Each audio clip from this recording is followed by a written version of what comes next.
Michael Stevens watched as the cleaning lady canceled her little daughter's birthday cake at the bakery, and what he did next moved everyone. Subscribe to the channel and comment where you are watching from. The air conditioning of the BMW 7 Series purred softly as Michael adjusted the knot of his Italian tie in the rearview mirror. December in New York always bothered him. The suffocating heat contrasted with the calculated cold he had cultivated over 20 years building his business empire. At 42, he owned one of the largest construction companies in the country, with buildings scattered throughout the city, each a monument to his relentless ambition. "Mr. Stevens, we've arrived at Sweet Delights," announced Carlos, his driver for a decade, parking in front of the upscale establishment on Fifth Avenue.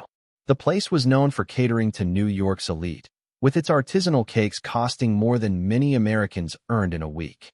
Michael stepped out of the car with precise movements, his Italian shoes touching the pavement with the same determination he used to sign million-dollar contracts.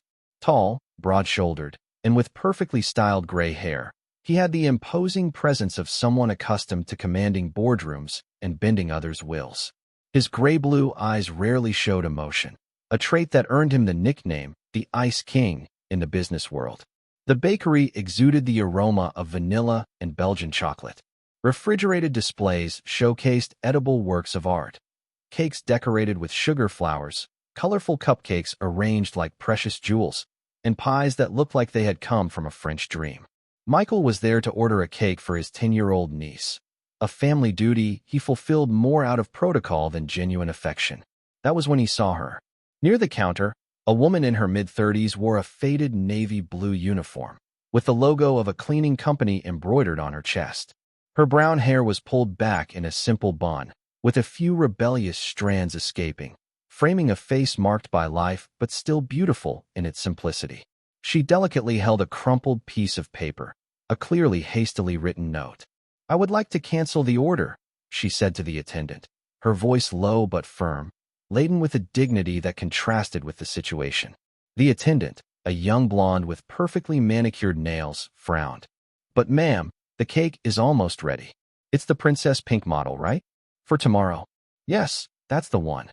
The woman swallowed hard, and Michael noticed her fingers trembling slightly. "But I won't be able to pick it up." "Did something happen?" "You can reschedule the delivery if you want." Tears began to form in the woman's eyes, and she struggled to keep them under control. "No, it's not that. It's just, my mother-in-law got very sick this morning. The doctor said she needs urgent medication for her blood pressure, and it costs. Well, it costs exactly what I had set aside for the cake." Michael felt something strange stir in his chest, a sensation he hadn't experienced in years. He discreetly moved closer, pretending to examine the sweets in the adjacent display while keeping his attention on the conversation. "I understand," said the attendant, lacking much interest. "Well, the cancellation fee is 50% of the price since the cake is almost ready." The woman's face paled. 50%? "But I have nothing left except the money for the medicine." "Those are the house rules, ma'am. I'm sorry." The woman closed her eyes for a moment, took a deep breath, and then nodded. "It's okay. I understand." Her voice was just a whisper now. "My Lily will understand too. She's a very smart girl." "Lily is your daughter?" the attendant asked, now with a slightly gentler tone. "Yes. She turns 6 tomorrow." The woman smiled through her tears. "She asked me for a princess cake months ago. She said she wanted to feel special at least one day a year." Michael watched as she opened her wallet, a simple piece of synthetic leather, already worn from use, and carefully counted out some crumpled bills. Each of her movements radiated a wounded dignity, a strength he rarely saw even among his most determined executives. "Are you sure?" the attendant insisted. "The cake is really beautiful. I'm sure." The woman put the money away and turned to leave, but stopped at the door, looking once more at the display where a cake identical to the one she had ordered was showcased. For a moment, her face transformed, and Michael saw not a tired cleaning lady, but a mother dreaming of giving the world to her daughter. When she left, silence weighed heavily on the bakery. The attendant returned to her work, seemingly already forgetting the episode, but Michael remained motionless, staring at the door through which the woman had disappeared. "Can I help you with anything?" asked another employee, approaching. Michael turned slowly. "That cake that the lady just canceled. How much does it cost? The princess model? $120, sir. $120. For Michael, it was less than he spent on a single glass of wine during dinner. For that woman, it represented the difference between joy and sadness for a 6-year-old child. I want to buy it, he said, his voice firmer than he felt inside. Do you want to order an identical one? No, I want that specific one, and I want you to deliver it to the address she left. The employee looked confused. But sir, she canceled the order. I know. Michael took out his wallet, his fingers automatically finding the bills. Tell her it's a gift from someone who believes every child deserves to feel special on their birthday. And if she asks, who sent this? Michael hesitated. Throughout his life, every gesture had been calculated, every action measured by its return. But now, for the first time in decades, he had done something without expecting anything in return. Tell them it was someone who learned today that being special has no price. As he paid and provided instructions for the delivery, Michael couldn't shake the image of that woman from his mind. Her dignity, her silent strength, the unconditional love for a daughter who would probably never know the sacrifice her mother was willing to make. Stepping out of the bakery, the December heat felt less oppressive. For the first time in years, Michael Stevens felt he had done something truly important. He didn't know yet, but that moment would change not only the birthday of a 6-year-old girl, but the course of his own life. Michael Stevens' office occupied the entire upper floor of the commercial building on Fifth Avenue, with panoramic windows offering a privileged view of the New York skyline. That December night, the city lights twinkled like terrestrial stars, but he couldn't focus on the financial reports scattered across the solid mahogany desk. Mr. Stevens, are you all right? Asked Helena Morris, his executive assistant for 8 years. She was a 50-year-old woman, as efficient as a Swiss watch, with always impeccable hair and a suit that never showed a single wrinkle.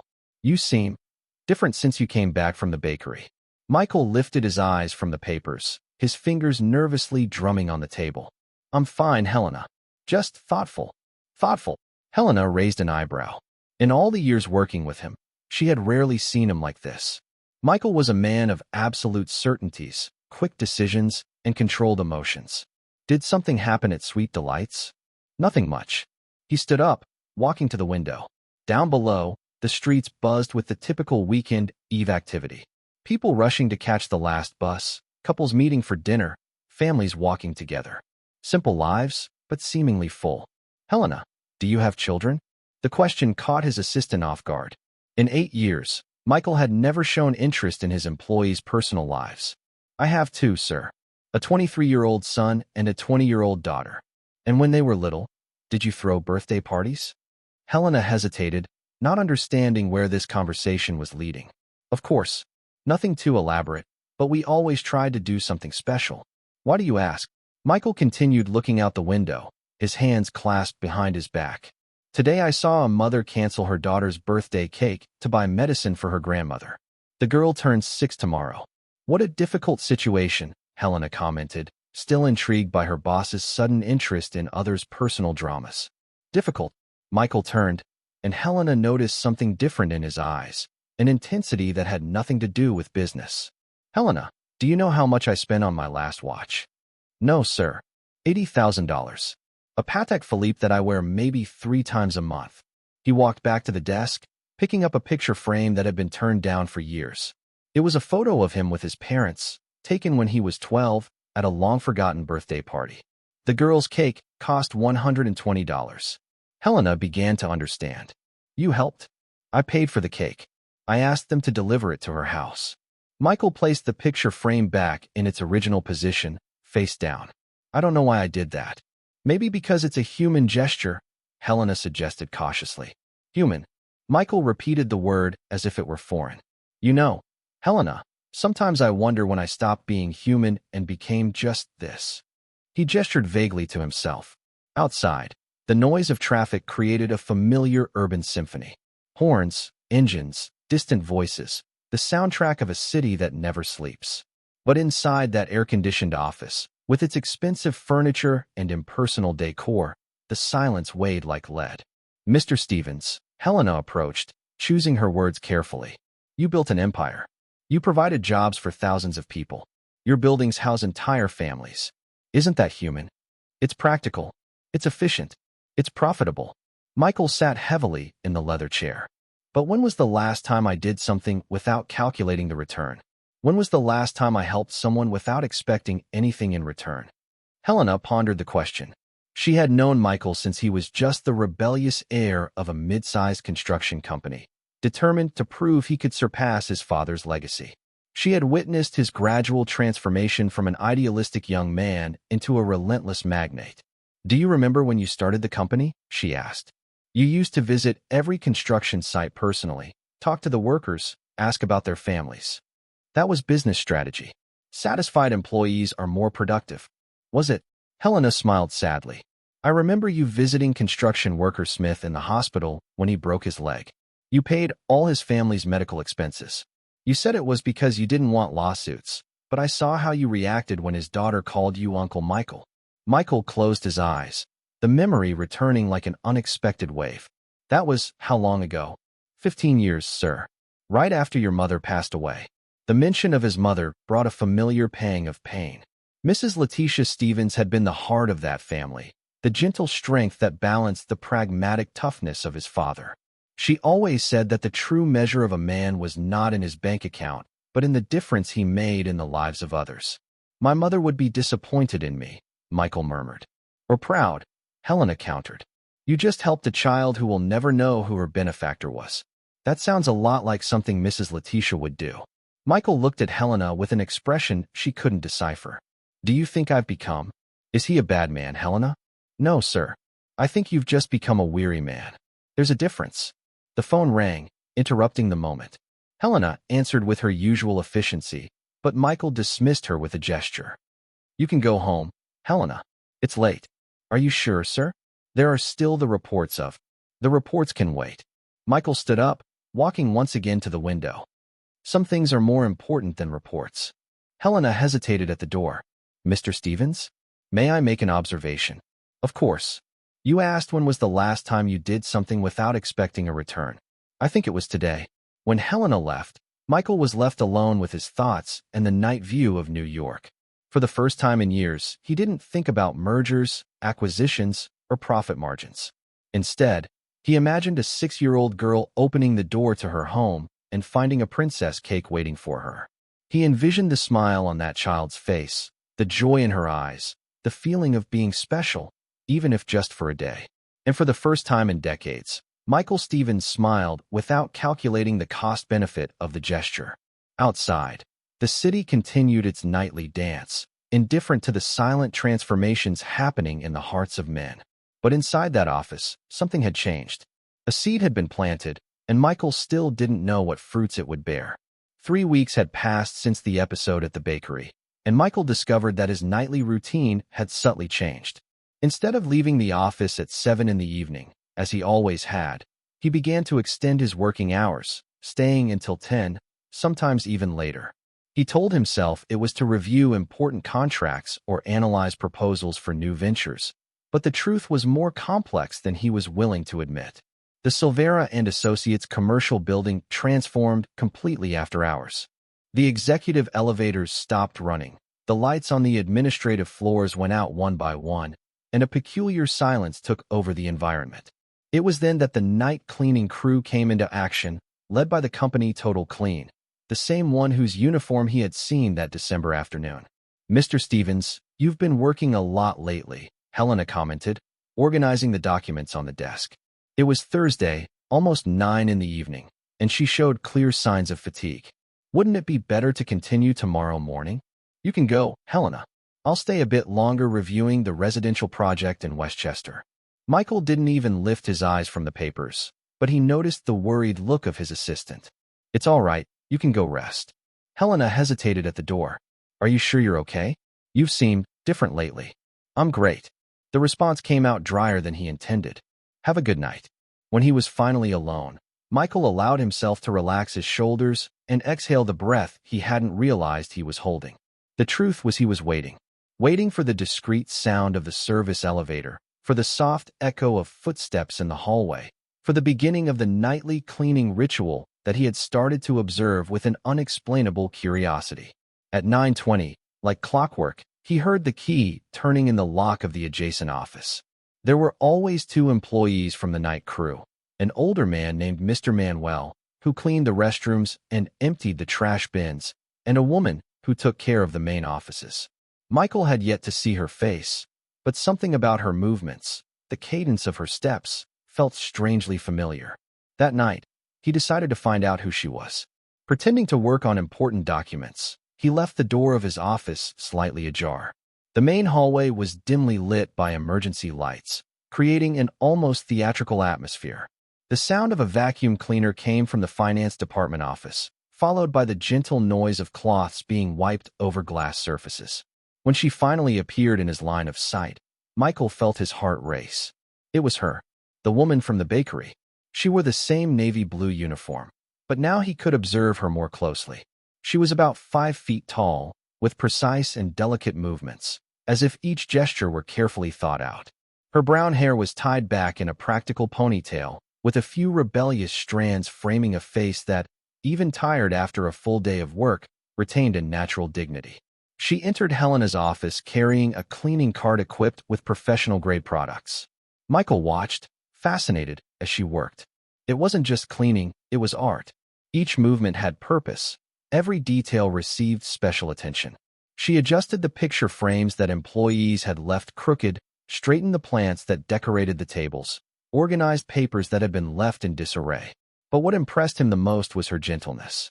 While cleaning Helena's desk, she found a small cactus that the assistant kept as personal decoration. The plant clearly needed water. Instead of simply ignoring it or, at best, giving it a superficial watering, she took a small bottle of mineral water from her personal backpack and carefully watered the little plant, whispering something that Michael couldn't hear. "Incredible," he murmured to himself. She turned in the direction of the voice, and for a moment their eyes met across the slightly open door. Michael felt like a child caught in the act, but he couldn't look away. She stared at him for a few seconds that felt like an eternity, a look of curiosity and perhaps recognition crossing her face. "Good evening," she said, her soft voice echoing in the silent hallway. "Good evening," Michael replied, surprised by his own cordiality. She nodded briefly and returned to work, but Michael noticed that her movements had become slightly more conscious, as if she knew she was being watched. He decided it was time for a more direct approach. He stood up and walked to Helena's office. "I'm sorry to bother you. I'm Michael Stevens, the owner of the company." She stopped what she was doing and turned around, wiping her hands on her apron. "I know who you are. I'm Sarah Johnson." Her voice carried a rural accent, probably from the countryside of New York or Pennsylvania. "I've been working here for 2 years." 2 years? Michael was surprised. "And I've never seen you before. You usually leave early." "We arrive at 9 at night." Sarah smiled shyly. "It's better this way. Less mess to clean up when the offices are empty." Michael observed the work already done. Every surface shown, every object was in its correct place. "You do an exceptional job." "Thank you." Sarah seemed genuinely touched by the compliment. "I love what I do. I believe every environment deserves to be treated with respect." "Can I ask you a personal question?" Sarah hesitated but nodded. "Do you have a young daughter?" Sarah's face changed, a mix of surprise and caution. "I have 3 children." "Why do you ask?" Michael took a deep breath. It was now or never. "Because 3 weeks ago, at a bakery on 5th Avenue, I saw a very brave mother cancel her daughter's birthday cake to buy medicine for her grandmother. And I paid for the cake." Sarah's eyes widened, and she covered her mouth with her hand. "Was it you?" "It was." Tears began to form in her eyes. "You have no idea what that meant for my family. Lily, my daughter, she talked about that cake for weeks. She said it was the most special birthday of her life."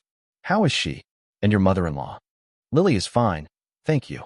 And my mother-in-law, Mrs. Thompson, the medicine helped a lot. She has Alzheimer's, but lately, she has had more moments of clarity." Sarah wiped her eyes with the back of her hand. "You saved my daughter's birthday. I don't know how to thank you." Michael felt strangely moved. "You don't need to thank me. Just keep being the wonderful mother you are." Sarah looked at him with an intensity that made him feel truly seen for the first time in years. "You are different from what I imagined." "What do you mean?" "The other employees talk a lot about you. They say you're a tough, cold man. But someone who pays for a stranger child's cake can't really be cold." In that moment, Michael realized that his life had taken an entirely unexpected turn. A simple coincidence had brought into his path a woman who, unknowingly, had begun to awaken parts of his humanity that he thought he had lost forever. In the weeks that followed that revealing encounter, Michael's nighttime routine took on a new meaning. What was once a mechanical extension of the workday transformed into something he looked forward to with growing anticipation. Not that he would admit that to himself, at least not completely. Sarah Johnson had become a constant yet discreet presence in his long nights at the office. She arrived promptly at 9, greeted him with a respectful nod as she passed by his office, and carried out her work with the same meticulous dedication that had initially caught his attention. But now there was something more. Little details that Michael began to notice, which gradually changed the atmosphere of the environment. On the first Monday of January, he found a small handwritten note on his desk in neat handwriting. "Thank you once again for Lily's cake. She still talks about that day. God bless you, Sarah." Next to the note was a small sachet of lavender. "Helena." He called his assistant the next morning. "Do you know who left this here?" Helena examined the note and smiled.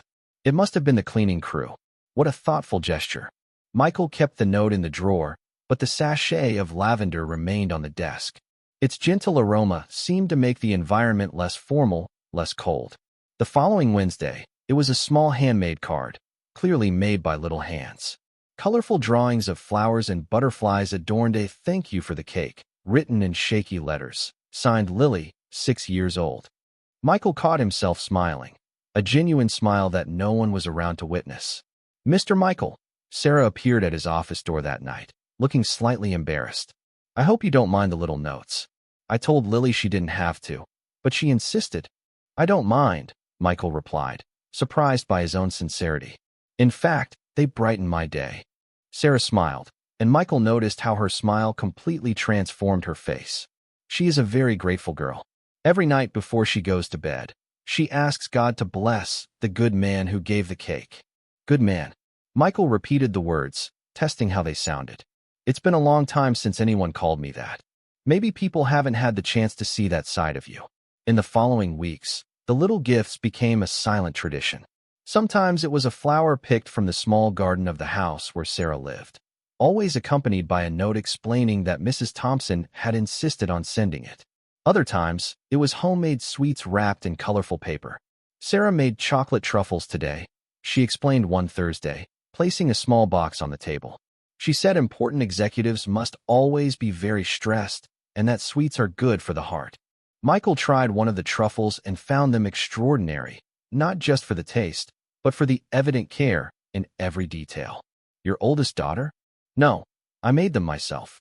Sarah seemed amused by the misunderstanding. "Sarah is my name. My oldest daughter is Emily, she's 15. Then there's David, who's 10, and Lily, who's 6. You made these sweets after working all day?" "I enjoy cooking. It relaxes me." Sarah tidied up some papers on Helena's desk. "And after everything you've done for my family, it's the least I can do. I didn't do anything special. Did you not?"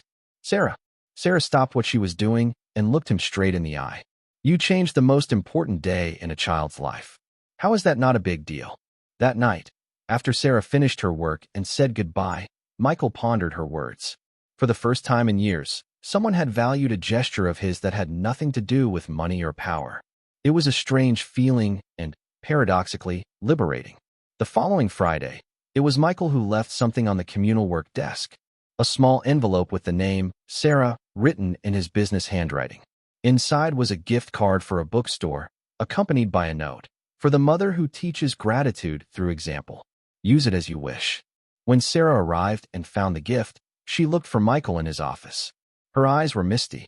"Mr. Michael, I can't accept this." "Why not?" "It's too expensive. And I didn't do anything to deserve it. You transformed my favorite chocolate truffles and are filling my office with flowers. Besides, you're raising 3 wonderful children on your own. I think you deserve much more than a gift card." Sarah held the envelope against her chest. "You are a very special person." "I'm not, no. I'm just learning to be." That night, Sarah worked with even more care. Michael discreetly watched her organize her desk, arrange her books, even clean the glass of the picture frame he kept turned down. When she finished, he called her. "Sarah, can I ask you something?" Of course. What did you do before this job? Sarah hesitated, as if the question touched on something painful. I was a teacher. I taught first to fourth graders at a public school in Queens. A teacher? Michael was surprised. What happened? My husband died in a work accident 3 years ago.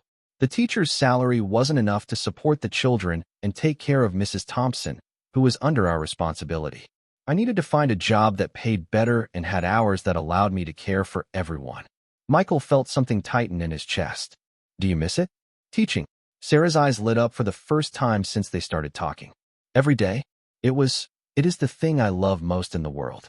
But sometimes life forces us to make difficult choices. When Sarah left that night, Michael was left alone with a feeling he hadn't experienced in years: indignation. A talented teacher, a dedicated mother, was cleaning offices because the world did not adequately value people like her. And for the first time in decades, Michael Stevens began to think about how he could do more than just pay for a cake. The month of February brought Carnival, and with it a pause in the frenetic routine of New York. Most of the employees at Stevens & Associates had traveled or were enjoying their days off at home, but Michael decided to use the time to catch up on some personal projects.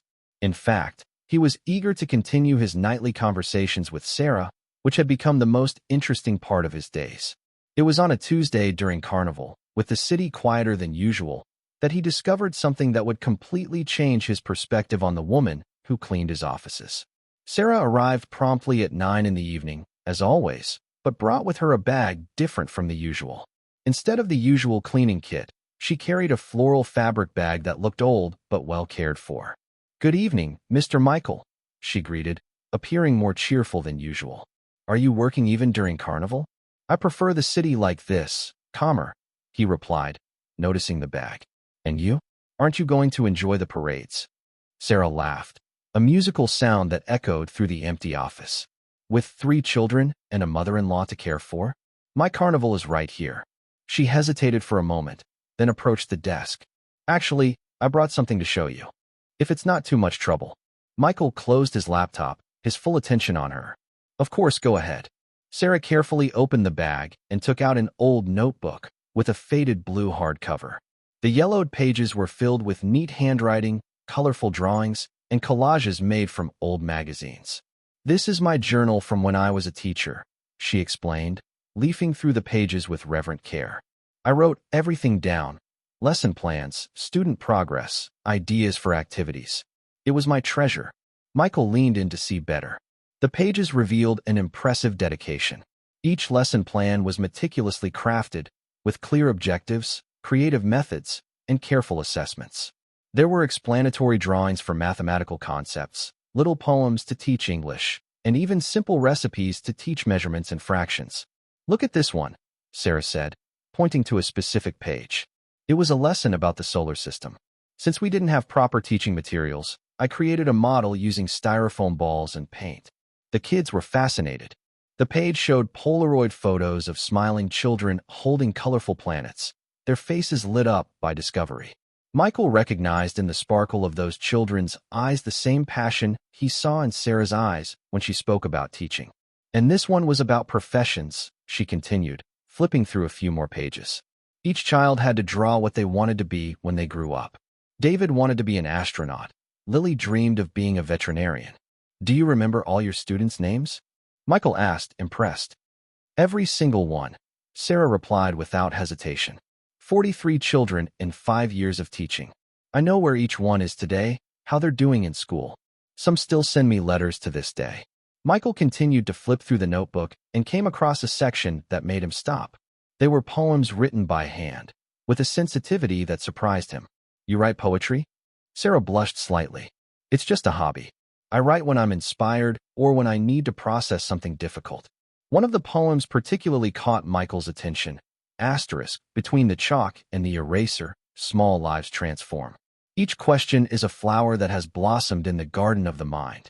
To be a teacher is to be a gardener of dreams yet to sprout. It's to plant today the seed of the future that will come." Asterisk, "Lily, this is extraordinary," Michael said, genuinely moved.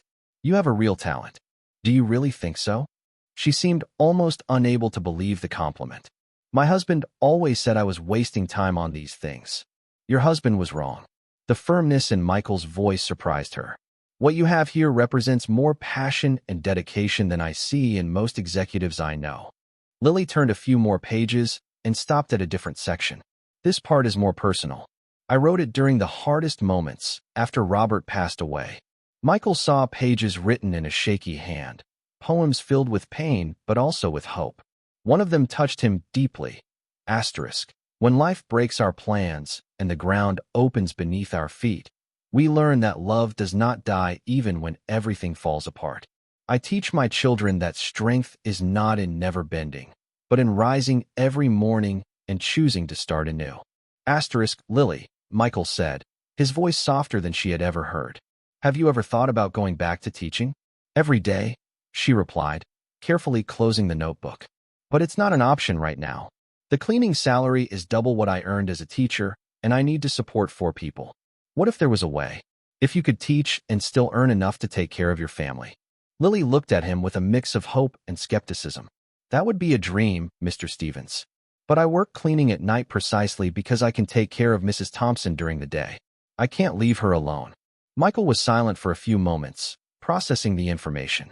Then, an idea began to form in his mind. Bold, complex, but perhaps possible. Lily, can I ask you a personal question? Of course. Your mother-in-law, has she always been a seamstress? Lily seemed surprised by the change of subject. Yes, how do you know? Just an intuition. Was she good? Excellent. Mrs. Thompson used to dress the high society of New York 40 years ago. She had a studio in Soho and even made dresses for the wives of mayors and important businessmen. Lily's eyes filled with pride. Even with Alzheimer's, sometimes she remembers incredible techniques. Last week, she taught Emily how to do a stitch she learned in her youth. Michael felt the pieces of a complex puzzle starting to fit together. Does she still have the dresses? The old creations. A few. They are stored in a suitcase in my room. What? But Michael did not answer immediately. His business mind was already crafting a plan that could change that family's life, and perhaps his own as well. Lily, would you trust me to try something different? Something that could allow you to return to what you love. Lily studied him for a long moment, as if trying to read his soul through his eyes. You have given me so many reasons to trust. So trust me one more time, and bring those dresses next week. When Lily put away the notebook and returned to work, Michael remained seated, his mind buzzing with possibilities. For the first time in years, he had a project that had nothing to do with profit or prestige. It was about justice, about giving an extraordinary person the chance she deserved. And perhaps, in the process, discovering what kind of man he truly wanted to be. The week that followed passed slowly for Michael, who found himself counting the hours until Lily's arrival the following Thursday. He had spent the days mentally crafting an audacious plan, but it entirely depended on what she would bring with her. During the day, he tried to focus on executive meetings and business decisions, but his mind invariably returned to the conversation they had about his mother-in-law's dresses. Sarah noticed his growing distraction. Mr. Stevens, you haven't heard a word I said about the project in Westchester, have you? Michael blinked, returning to the reality of the executive office. Sorry, Sarah. I was thinking about something else. Can I know what has been occupying your mind so much lately? You've been different for weeks. It's a personal project, something that could either work out really well or be a complete disaster. Sarah raised an eyebrow. She had known Michael long enough to realize he didn't usually have personal projects. Do you want to talk about it? Not yet. First, I need to know if it's feasible. On Thursday night, Michael stayed in the office with an anxiety he hadn't felt since his early years as a businessman. When he finally heard the service elevator arrive on the floor, his heart raced. Lily appeared at the door carrying, in addition to her usual cleaning supplies, an old leather suitcase, clearly well cared for despite its years of use. I brought what you asked for, she said, a bit hesitantly. But I still don't understand why you're interested in Mrs. Thompson's dresses. You'll understand soon. Can you open the suitcase here? Lily placed the suitcase on the conference table and carefully opened it. What was revealed left Michael literally speechless. The dresses were preserved as if they were museum pieces. There were about 8 creations, each wrapped in tissue paper, with lavender sachets to maintain their preservation. Even for someone who didn't understand fashion, Michael could tell they were exceptional pieces. My God, Lily, these dresses are true works of art. The first one she took out was a navy blue evening gown, with beading that created a delicate floral design throughout the piece. The fabric was of superior quality, and the finishing showed a level of craftsmanship that, in today's world, such things were rarely seen. This was made by Mrs. Thompson for the prom of the daughter of a famous businessman of the time, Sarah explained, holding the piece with reverence. She spent 3 months hand-embroidering every detail. The second dress was even more impressive, a scarlet model with an elegant neckline and a skirt that seemed to float. The details in French lace and the mother-of-pearl buttons demonstrated sophistication and refined taste. And this was for a gala at the Lincoln Center.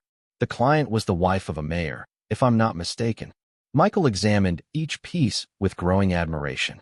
There was an emerald green dress with lace sleeves that looked like it came out of a fairy tale, another in shades of rose with pleating that defied gravity, and even a beige suit that masterfully combined elegance and practicality. Sarah, do you have any idea of the historical and artistic value of these pieces? They're beautiful, I know that. But they're old. They don't serve any purpose today. Don't serve any purpose? Michael couldn't hide his disbelief. Sarah, these pieces are comparable to the creations of the great European designers of the time. They are true treasures of Brazilian fashion. He picked up his phone and dialed a number. Lily? I know it's late, but I need you to get me in touch with Isabella Johnson, that fashion curator from the Museum of Modern Art. It's urgent. Mr. Stevens, it's almost 10 at night, protested Lily on the other end of the line. Lily, trust me. It's important. While waiting for Lily's return call, Michael continued examining the dresses with Sarah. Tell me more about your mother-in-law. How did she learn to sew like this? Mrs. Thompson came from a family of seamstresses in Virginia. Her grandmother had been a maid on a plantation and learned French sewing techniques from the ladies. She brought that knowledge to New York in the 1960s and set up her atelier. Sarah smiled fondly.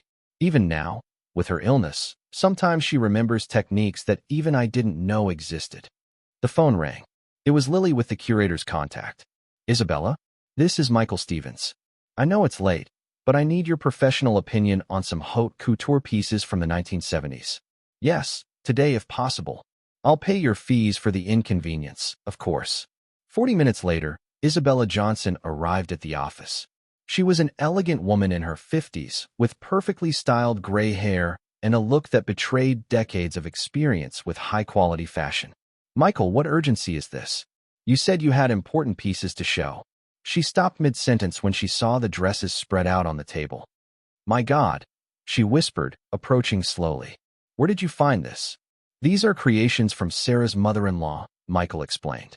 Sarah, this is Isabella Johnson, one of the leading experts in vintage fashion in the country.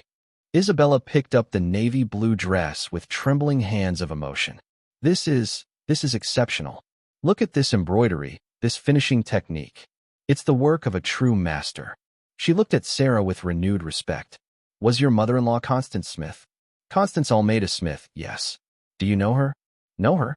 My dear, your mother-in-law was a legend. Constance Almeida was one of the most talented seamstresses of her generation.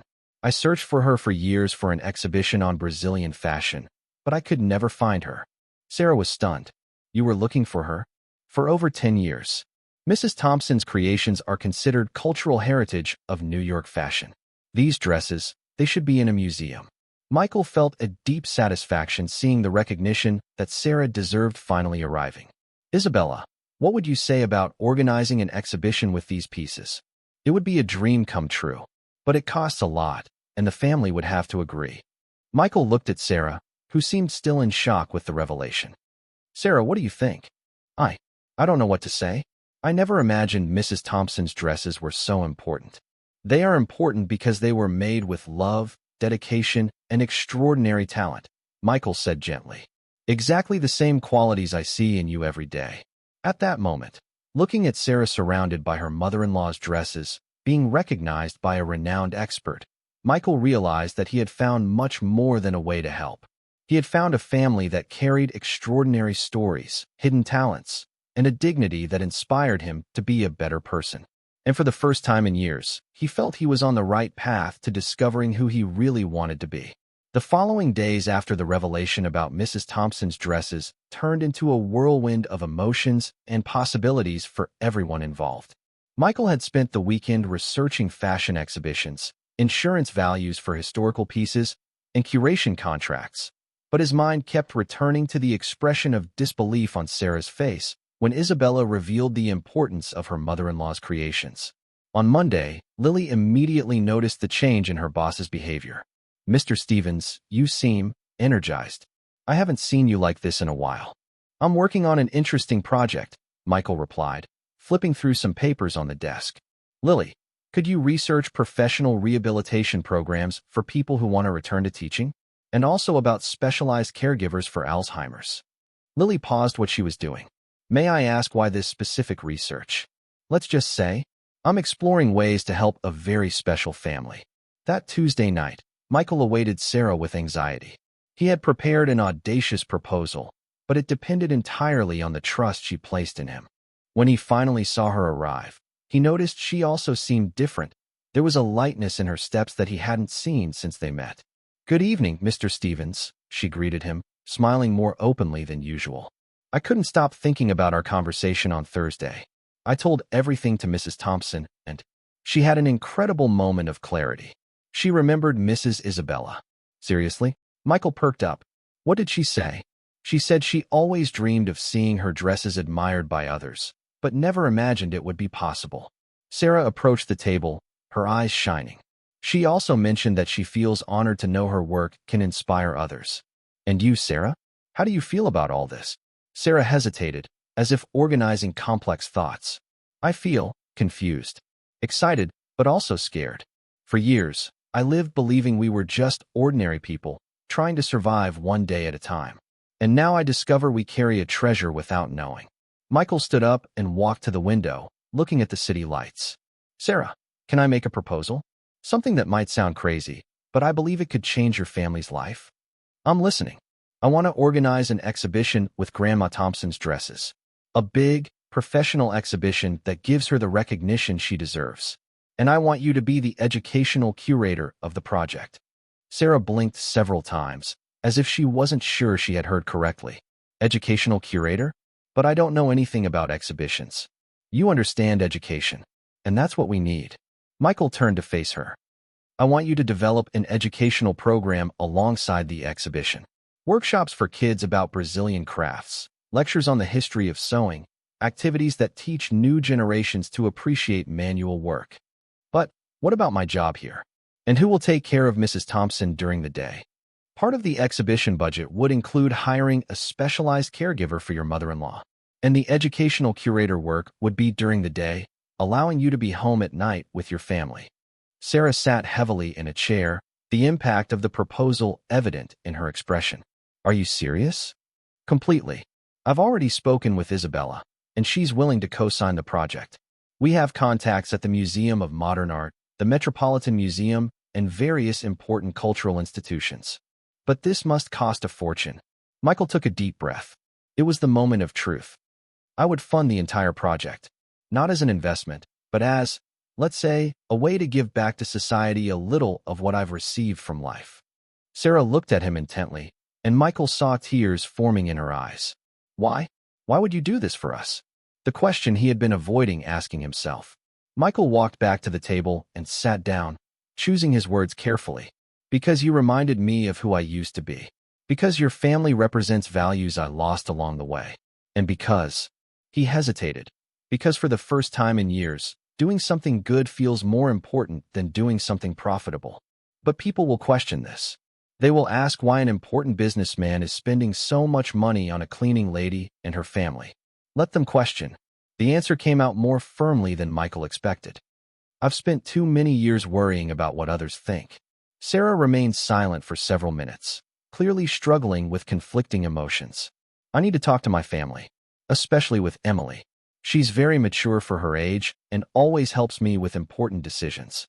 Of course, take as much time as you need. And what if this doesn't work out? What if I can't be a good educational curator?" Michael smiled, remembering the lesson plan notebook she had shown him. "Sarah, you are already an exceptional educator.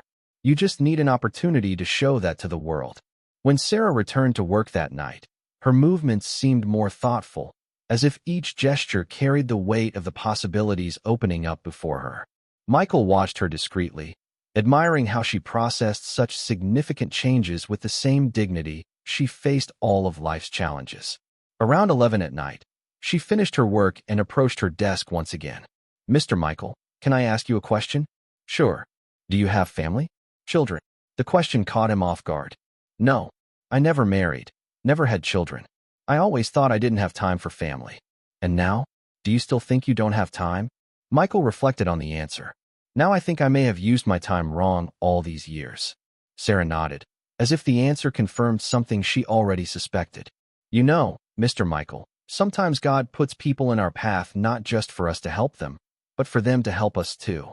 When she left that night, Michael was left alone with a sense of anticipation he hadn't felt in decades. For the first time, he was about to embark on a project where success would not be measured in figures, but in transformed lives. And perhaps, if he was lucky, his own life would be among them. Sarah's response came the following Thursday, but not in the way Michael expected. Instead of the determined woman he had come to know, he found someone visibly shaken, with red eyes that betrayed a sleepless night. "Good evening, Mr. Michael," she said, her voice quieter than usual. "I need to talk to you about your proposal." Michael immediately sensed that something had changed. "Of course, Sarah. Have a seat. Did something happen?" Sarah settled into the chair across from the desk, her hands clasped in her lap. "I talked to my family, as I promised. And also, with some other people." "And what was their reaction?" "Mixed." Sarah sighed deeply. Lily was thrilled when she found out Grandma Thompson was a famous seamstress. David said I would be the coolest mom at school if I became a museum curator. Even Emily, who is usually more cautious, was excited about the possibility. But when I told my neighbor, Mrs. Smith, she was worried. She said that people like us shouldn't get involved with people with money, because it always. Adaptees, Maria-Mary, Renato-Robert, Marcos-Mark, Dona Conceição-Mrs. Thompson, Augusto-Michael, Vovo Conceição-Grandma Thompson, Madams Ricas-Wealthy Ladies, Costurera-Seamstress, Exposicos-Exhibitions, Virginia, Patricia, Socialite, Sao Paulo New York. Michael looked directly at Mary. "And then I spoke with my brother-in-law, my late husband's brother." Michael felt a knot in his stomach. "What did he say?" "Mark has always been protective of me since Robert died. He said that wealthy men don't do this kind of thing without wanting something in return." Mary blushed slightly. "He implied that maybe you had other intentions." The implication hit Michael like a punch in the stomach. "Mary, I would never." "I know," she interrupted quickly. "I know you're not that kind of person. But Mark's words made me think of other things." "What other things?" Mary stood up and began to pace the room, clearly agitated. "What right do I have to expose my family like this? What if the exposure doesn't work out? What if people find out our story and start judging us? What if—" "Mary," Michael gently interrupted her. "Breathe. Let's talk about this calmly." She stopped pacing and turned to him. "Mr. Michael, have you stopped to think about what this means for me? For 3 years, I've built a simple but secure life. My children know what to expect each day. We have our routine, our little joys. And now you come with this incredible proposal that could change everything. And that scares you." "It terrifies me," she admitted. "Because if it goes wrong, it won't just be my life that changes. There are 4 people who depend on me." Michael stood up and walked to the window, looking out at the night city. He needed to choose his words carefully. "Mary, can I tell you a story?" "Of course. When my father died 15 years ago, he left me a medium-sized company with maybe 50 employees. I could have kept things as they were. It was safe, predictable, and profitable. But I decided to take a risk, to expand, innovate, and grow. And it worked. It did. But there were moments when I almost lost everything. Nights when I couldn't sleep, wondering if I had condemned not just myself, but all the families that depended on the company." Michael turned to her. "Do you know what the difference was between success and failure?" "No. Having people who believed in me. My mother, some loyal employees, suppliers who trusted my potential even when I doubted it myself." Mary listened intently. "You're saying you believe in me. I'm saying you have extraordinary talent that is being wasted cleaning offices. Not that there's any dishonor in that. You do your job with more dignity than many executives I know. But Mary, you were born to teach. I saw that in your eyes when you talked about your students, in the care with which you kept those lesson plans. But what if I disappoint everyone? What if you don't disappoint? Michael stepped closer. What if, instead, you inspire hundreds of children to appreciate craftsmanship? What if your story motivates other mothers to pursue their dreams? What if Mrs. Thompson's dresses become symbols that talent knows no social class? Mary closed her eyes, and Michael saw that she was fighting an intense internal battle. There's one more thing, she finally said. What? Last night, after talking to Mark, I went to Mrs. Thompson's room. She was having one of her moments of clarity, flipping through some old photos. When I told her about your doubts regarding the exhibition, do you know what she said? What? She held my hand and said, My daughter, I spent my whole life sewing for wealthy ladies who barely knew my name. If now I can have an exhibition where people will learn my story, where a seamstress's granddaughter can become a museum teacher, then God is giving me the chance to right the injustices of life. Michael felt a chill run down his spine. And what did you say? That I was afraid I wouldn't be good enough. Mary smiled through the tears that had begun to fall, and she said, My daughter, you are already good enough. You just need to believe it. The office fell silent for a few moments, only the distant sound of nighttime traffic filling the space. Michael realized this was a pivotal moment, not just for Mary, but for himself as well. Mary, he finally said, I won't lie to you. It could go wrong. Every change involves risks. But I can guarantee one thing. If you accept, you will have my full support. Not just financially, but personally. Because this has stopped being just about an exhibition. Now it's about justice. Justice? Yes. Justice for an extraordinary woman who deserves to be recognized for her talent. Justice for a family that carries precious stories and has never had the opportunity to share them. And perhaps, he hesitated, justice for a man who has finally found a purpose greater than profit. Mary looked at him for a long moment, as if trying to read his soul. Then, slowly, she extended her hand. Then let's do this exhibition, Mr. Michael. And may God help us. When Michael shook that hand, calloused from work but firm in determination, he knew his life had changed forever. The 2 months that followed Mary's decision were a roller coaster of emotions for everyone involved. Michael had completely underestimated the complexity of organizing a high-level cultural exhibition, and Mary discovered that stepping out of her comfort zone was both liberating and terrifying. The first major turbulence came from where Michael least expected, his own family. Michael, have you completely lost your mind? The shrill voice of his sister Patricia echoed through the office on a Tuesday afternoon. At 40, Patricia was an experienced socialite, married to an influential lawyer and used to dictating the social rules of the Stevens family. All of New York's high society is talking about your obsession with this cleaning lady. It's not an obsession, Patricia. It's a serious cultural project. Cultural project? Patricia laughed derisively. Augusto was spending a fortune to showcase old dresses from some random seamstress and turning a cleaning lady into a museum curator. People were starting to question his mental sanity. Robert, Michael's brother-in-law, leaned forward in the leather chair. Michael, as the family lawyer, I need to warn you about the legal risks of all this. If this woman decides to sue you for emotional distress, or if she invents claims of unfulfilled promises. Robert, you don't know Sarah. She's an honest person. Honest, Patricia scoffed. Michael, you know nothing about people from that social level. They are experts at taking advantage of the goodwill of naive people. Michael felt anger rising in his chest. People from that social level? Are you hearing what you're saying? I'm being realistic, Patricia retorted. Mom and Dad didn't raise you to waste the family's wealth on poorly planned charities. Poorly planned charities? Michael stood up, his voice taking on a tone he rarely used with his sister. Patricia, you spend more on a single handbag than Sarah's annual salary. And I've never seen you question that. That's completely different. Is it? How? The office grew tense. Robert tried to ease the situation. Michael, no one is questioning your generosity. But perhaps there are more appropriate ways to help those in need. Established institutions with proven track records. More appropriate for whom? For you. who don't want to deal with the reality that there are extraordinary people in all social classes. Patricia turned pale. Since when did you become this advocate for the oppressed? You've always been pragmatic, focused, sensible.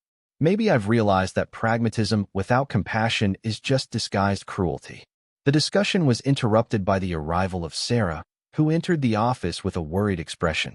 Mr. Stevens, I'm sorry to interrupt, but Sarah is here.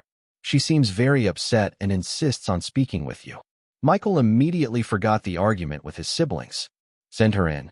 Sarah appeared at the door, visibly nervous, clutching a crumpled folder against her chest. Her eyes were red, and she had clearly been crying. Mr. Stevens, I'm so sorry to bother you, but I need to talk to you urgently. Of course, Sarah. Come in. Michael turned to his sister and brother-in-law. Patricia, Robert, can you give us a moment? Patricia stood up with offended dignity. I hope you reflect on our conversation, Michael.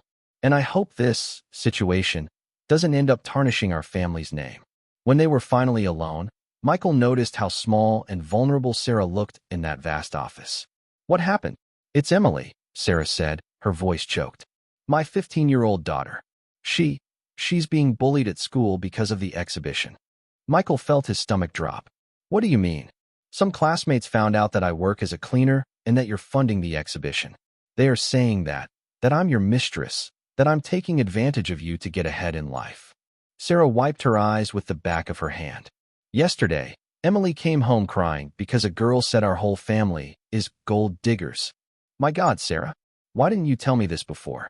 Because I thought I could handle it on my own. But today was worse. The school coordinator called me in for a talk. She was polite, but made it clear that the situation was causing embarrassment for the other students. Michael sat heavily in the chair. What do you want to do? Sarah took a deep breath, as if preparing for something painful. I want to cancel everything. The exhibition, the curatorial work, everything. I can't allow my children to be humiliated because of my dreams. Sarah, no. No, Mr. Stevens. You have been wonderful, more generous than I ever imagined anyone could be. But I can't sacrifice my children's well-being. Michael was silent for several minutes, his mind racing. Then, an idea began to form. Sarah, what if I spoke personally with the school administration? What if we organized a presentation about the project for the students, showing the cultural importance of the exhibition? It wouldn't help. The problem isn't a lack of information. It's prejudice. Then we change schools. Sarah blinked, surprised. What do you mean? I know some excellent private schools that would be proud to have the children of a museum educational curator. Schools where social diversity is valued, not discriminated against. But I can't afford to pay for private school. The scholarship would be part of the project. For all three. Sarah looked at him with a mix of hope and disbelief. Would you really do that? Sarah, do you think I would come this far just to give up now because of a few prejudiced people? Michael stood up and walked over to her. Your daughter is being bullied not because you did something wrong, but because some people can't accept that talent and dignity don't depend on a bank account. But this will cost you even more. And so what? Michael smiled. Do you know what my biggest mistake in the last 20 years was? Believing that money was only for making more money. Now I've discovered it can do something much better. It can buy justice. Sarah began to cry, not from sadness, but from relief. I don't know how to thank you. You don't need to thank me. You just need to keep believing that you deserve all the opportunities you are receiving. That night, after Sarah left, Michael sat alone in his office, looking out at the city lights. He knew the coming months would be even tougher, that he would face resistance from society, criticism from family, and perhaps even questioning about his motivations. But for the first time in decades, he was fighting for something that truly mattered. And that made all the difference. The day of the opening of the exhibition, Threads of Memory, the legacy of Constance Smith, arrived on a sunny April morning. The cultural space of the Museum of Modern Art was transformed. White walls highlighted the historical dresses, each piece illuminated like a precious gem, accompanied by explanatory plaques that told not only the story. Augusto adjusted his tie for the 10th time that morning, his nerves on edge. For the past 2 months, he had faced resistance from all sides. Veiled criticisms from fellow businesspeople, malicious comments in the social circles he frequented, and even a biased article in a financial newspaper questioning his unorthodox investments. Mr. Stevens, everything is ready, announced Sarah, approaching him in the main hall of the exhibition. The press has started to arrive, and Emily is making the final adjustments in the educational area. Augusto looked around the space and felt a wave of emotion. It was more beautiful than he had imagined. Mrs. Thompson's dresses were displayed like works of art, which they truly were, each telling a story of talent, dedication, and resilience. Where is Sarah? In the interactive workshop. She was nervous, but when she started explaining sewing techniques to the first children who arrived, she transformed completely. Augusto walked to the educational area and found Sarah surrounded by a dozen children of varying ages. She held a needle and thread, demonstrating basic embroidery stitches, her clear and didactic voice echoing through the space. Look, kids, this stitch here is called cross stitch. Mrs. Thompson used it to make these beautiful designs on the dresses. Who wants to try? Small hands eagerly shot up, and Augusto smiled at the sparkle in Sarah's eyes. This was exactly how he had imagined her, in her element, sharing knowledge, inspiring the next generation. Ms. Sarah, said a girl of about 8, was the grandma who made these dresses rich. No, dear. Mrs. Thompson was a hard-working woman, just like your mom and my mom. But she had something very valuable, talent and dedication. And that doesn't cost money, but it's worth more than any wealth. Augusto felt a lump in his throat. There was the essence of everything they had fought for. Mr. Stevens? A familiar voice called him. It was Emily, Sarah's daughter, now in the uniform of her new school, a progressive private school where she had adapted perfectly. Mom asked you to come to Grandma Thompson's VIP box. The VIP box of the exhibition had been specially prepared for Mrs. Thompson, who would arrive in a wheelchair accompanied by a specialized nurse. Augusto followed Emily through the corridors until he found Sarah helping her mother settle into a comfortable armchair facing her own dresses. Mrs. Thompson, at 78 years old, was a petite woman with impeccably styled white hair and eyes that, even clouded by illness, held a special sparkle. When she saw Augusto approaching, her lips curved into a serene smile. "So this is the man who restored dignity to our family," she said, her voice weak but firm. "Mrs. Thompson, it's an honor to meet you in person. Your dresses are true works of art." "Works of art," she repeated, looking at her creations on display. "You know, young man, when I was sewing these pieces, I never imagined they would one day be in a museum. I thought it was just work." "It was never just work," said Augusto, kneeling beside the armchair. "It was art, history, culture. You were creating American cultural heritage." Mrs. Thompson held Augusto's hand with surprising strength. "Thank you for allowing an old seamstress to feel important before she departs. You have always been important. You just needed the right people to recognize it." Outside the box, the crowd was growing. Journalists, art critics, business people, and families with children began to fill the space. Augusto looked through the glass and saw his sister Patricia arriving with Robert, both visibly uncomfortable. Mr. Stevens, Isabella Johnson appeared at the door, radiant. "You need to see this. The response has been extraordinary. 3 TV stations want to interview Sarah, and the governor confirmed attendance for the opening ceremony." The governor? When he learned that a businessman was funding an exhibition on popular cultural heritage, he wanted to come personally. He said it's exactly the kind of initiative the state should support. Augusto felt a deep satisfaction, not for the political prestige, but because it meant official recognition for Mrs. Thompson's work and Sarah's talent. The opening ceremony was more emotional than he had imagined. The governor's speech spoke about the importance of valuing talents from all social classes. Isabella explained the historical value of the pieces, but it was when Sarah stepped onto the small stage to speak that the magic truly happened. 6 months ago, she began, her voice initially trembling but gaining strength. "I was a cleaning lady who canceled my daughter's birthday cake to buy medicine for my mother-in-law. Today, I am the educational curator of an exhibition that celebrates the talent of the woman who taught me that dignity is never lost, regardless of the circumstances." The audience was completely silent, mesmerized. This exhibition is not just about beautiful dresses or sewing techniques. It's about recognizing that every person carries valuable stories, unique talents, and important contributions to our society. It's about looking beyond appearances and finding the extraordinary humanity that exists in all of us.